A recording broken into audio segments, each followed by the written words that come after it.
careful, little eyes, what you see.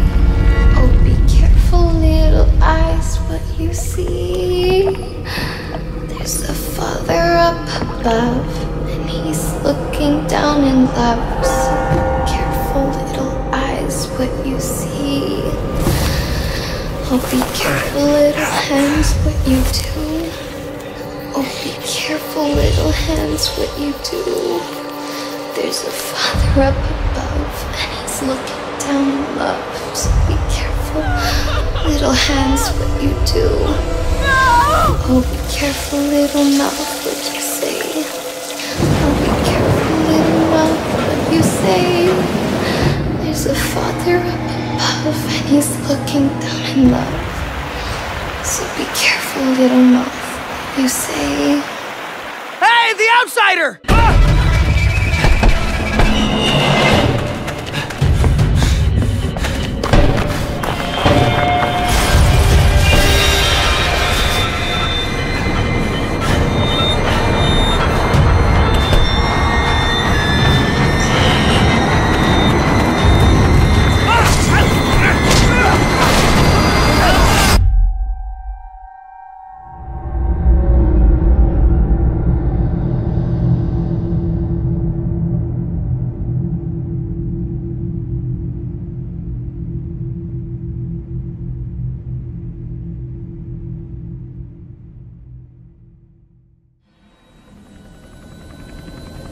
Here, let me try a version that can serve as an intro for the whole piece.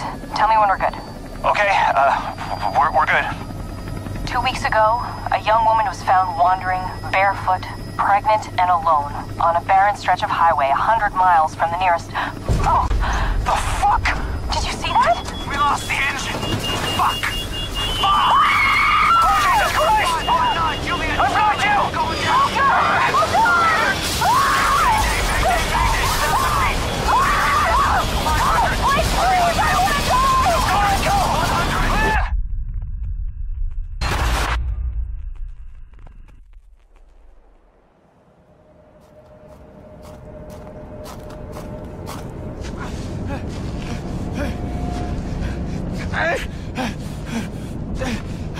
Lynn!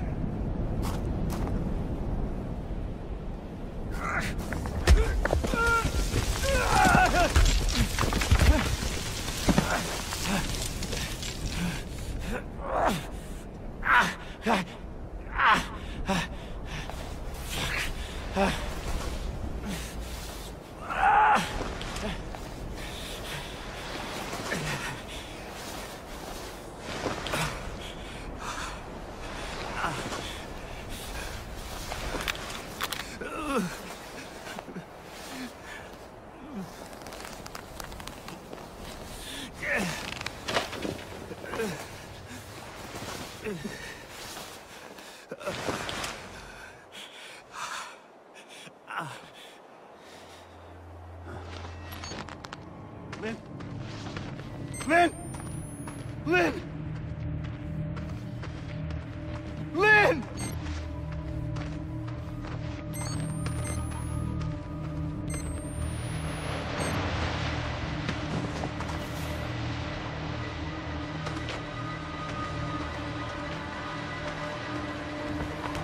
Hello? I'm lost and hurt.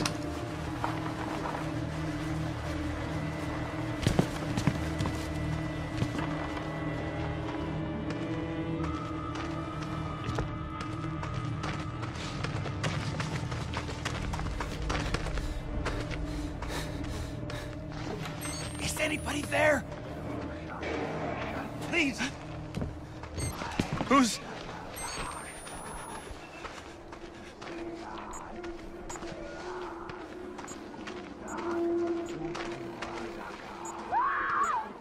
Jesus. Lynn. No.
watchful Savior, wash away all that I've been wrong today. Help me every day to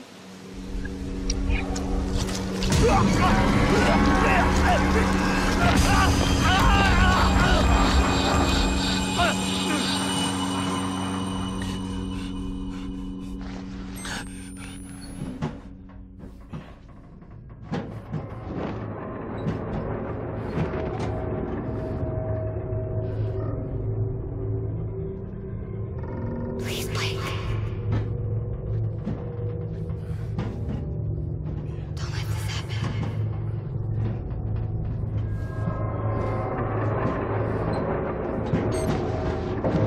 I'm scared. We're not alone. Please. Please come. Please. Where are you?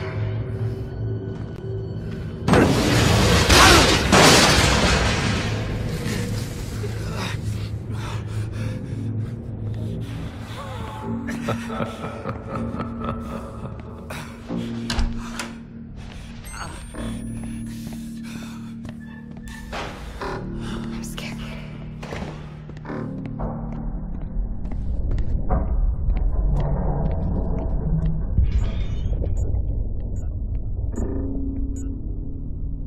Jessica? And Lynn? When we were... This was Jessica's.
Yeah, and you lose your wife, and you early on you learn that these people living there think the ends of times are coming, and your wife has something to do with it.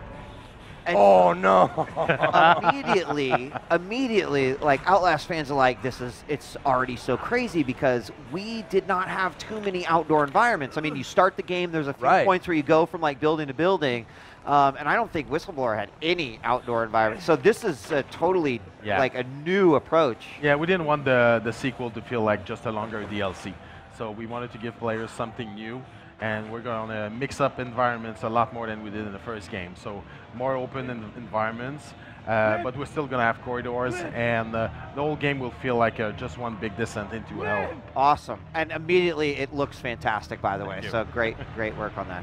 So, I mean, the other big thing, if I'm a player from the first game, I noticed that, like, I don't necessarily have my ally throughout the whole thing, which is a camera.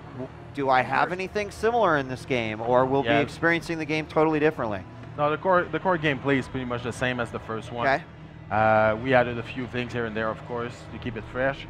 But at its core, it's a game of exploration, running and hiding, and looking for batteries. Yeah, I was going to say looking for batteries. Okay, Night there we go. I was waiting There we for go. it. That's how I spent almost the entire damn game. The night vision. Now, you also note, gamers, 60 FPS camera 60 there for you FPS, guys. yeah, Just for 60, you guys. yep. It's not the same cameras. now, oh, we got a battery right away. The worst thing in the last game was bed hiding. Oh, we're still going to have that, but actually this time it's going to be fully analog. So the first game it was digital. You were either under the bed or you weren't. Yeah, exactly. This one you're more in control of your movements, but it also means that you may not be fully hidden. Maybe your legs. Don't tell me. Oh, that first one freaked me out. They know you're there. Oh, I can't wait. Oh, I'm so excited to play this. So, I mean, like, and this character's coming in with no previous knowledge of what has happened. So as a player, we sort of have this unique, like, okay, we know what this game is going to deliver, but we also get to experience the fact that the player, the character, right, that we play, yeah, that's something that's really important to us. I think it helps immersion to know as much as your character, as little as your character, and discover everything at the same time. And actually, one difference is in this game, the character is going to talk. So it's not going to be like he's always talking all the time. No, we don't want the player to go shut the hell up. right. But we're using it as a narrative tool to give more information to the player. Do you feel like that gave you guys a bit more freedom to tell the story you wanted to tell? Was that limiting in Outlast 1? Yeah, I mean, from the first Outlast to the DLC, we worked harder on the story, and people seem to enjoy it. So this time we're going with a very much deeper storyline. And the first one was more like very in-your-face visual horror. Right. We're still going to do that, but we wanted to add layers of depth and really mess with the player's mind. I also noticed the camera had a decibel reader on it, and I see that, I'm like, well, there's no way that's not going to come into play. Yeah, no. Oh my God. I can't wait to. I can't wait to not be able to see anything, and then use the sound. Yes, exactly. Are there any? Sorry, I've been hogging. I just want to know. It's all good. It's all good. So excited. I know. I feel you. I played through the first game and I absolutely loved it. Is without giving away too much detail, is it going to push the limits of like, well, not only fear, but like of like, I don't know, like push the envelope of a mature enjoyment. Yeah, I mean, there are some things we're going to do in the game that, as far as I know, nobody has done before, and I'm really eager to see how people are going to react to those. Because I remember the first one, I was talking to you backstage about the first one. There was a couple moments where I was not only scared, but there was a couple moments where I was like, oh no. Yeah. No, we like to make players suffer. Good. Oh my God, there it is. There's something that. There we go. Yeah, you're gonna definitely ask and you shall receive. I mean, between Outlast, we had not only, like you mentioned, in-your-face visceral scares, a deep and rich environment that had a lot of ambience to it. One of my favorite, and literally the reason why I felt like it deserved Game of the Year that year, is like there is specifically a chase sequence that is almost orchestrated in this way where I remember there's a giant gap. You know exactly probably where I'm talking about, but there's like a giant gap, and I felt like I was actually directing this movie that you put me into, in which like I was scared shitless, running down this hallway, hurtling over things, and then I remember looking back, and perfectly as I look back, this guy comes at me, and I actually take 2 steps back because I didn't think I could make that jump, and then made the jump. But it was that design that, you know, that like really put me in the place. Do you feel like immersion is certainly going to take this game to the next level? Yeah, I think it's the most important thing.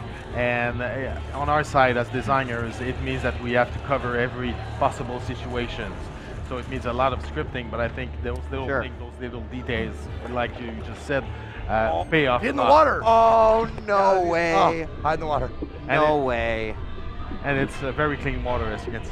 Yeah. Oh, wow. Don't move, don't move, don't move. I'm not the biggest fan of water. He can hold his breath for a while. I'm a little concerned here. All right.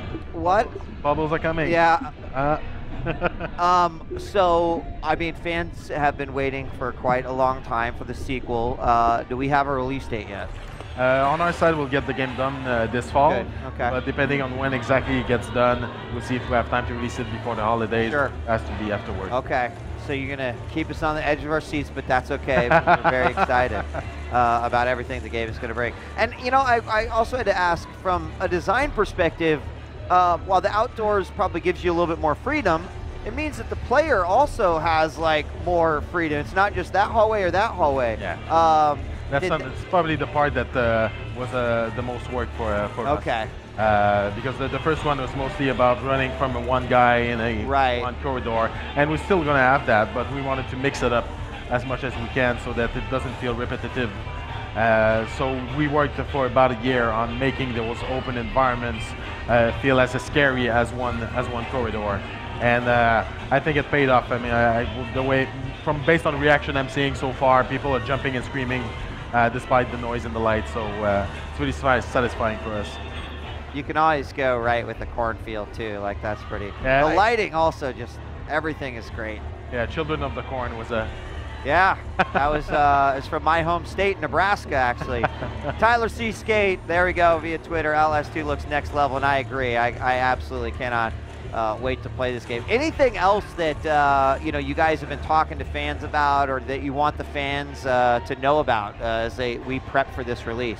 Well, I mean, like I said a bit earlier, we're really trying to create something that the village is the starting point, but it's not the whole game. The whole game doesn't take place in the village.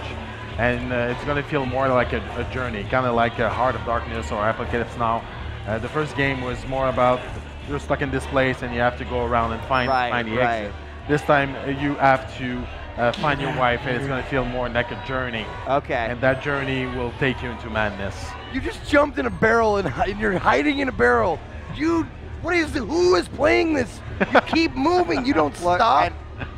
And oh my God! And then you get that awful red battery flash.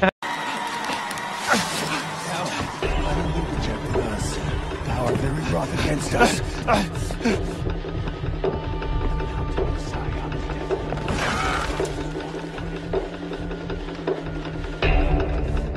We must rise to face them.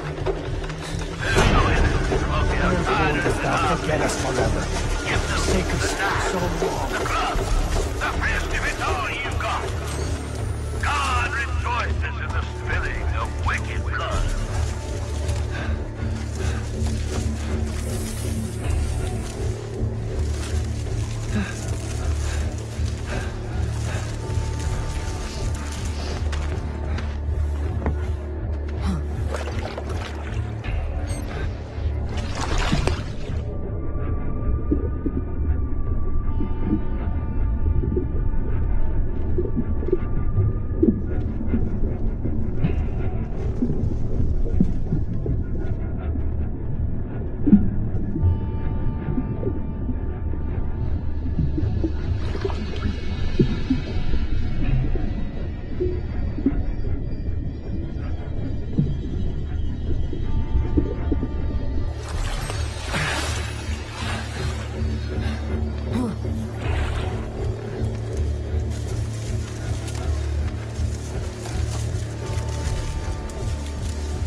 Lynn?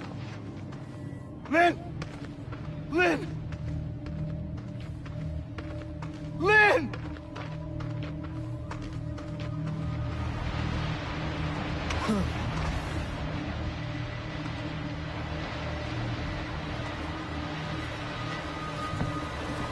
Hello?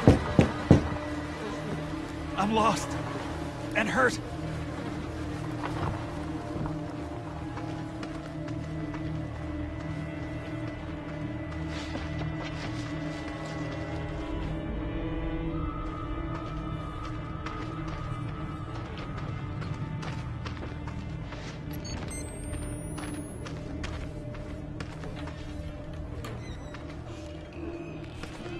Is anybody there? Please!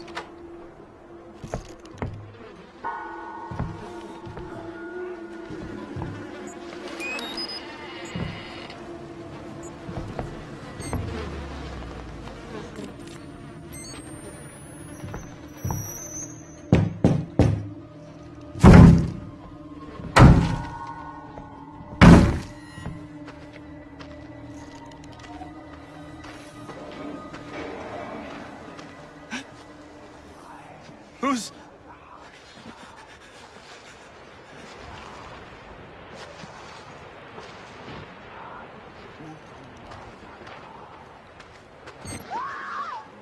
Jesus! Lynn! No!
wash away all that I've been wrong today.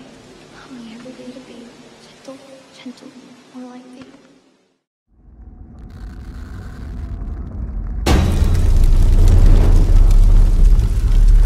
followed an angel, saying Babylon is fallen. Is fallen, that great city, because she made all nations drink the wine of the wrath of her fornication. And the smoke of their torment ascends forever and ever. Then I looked, and lo, a lamb stood on the Mount Zion, saying with a loud voice, Fear God, give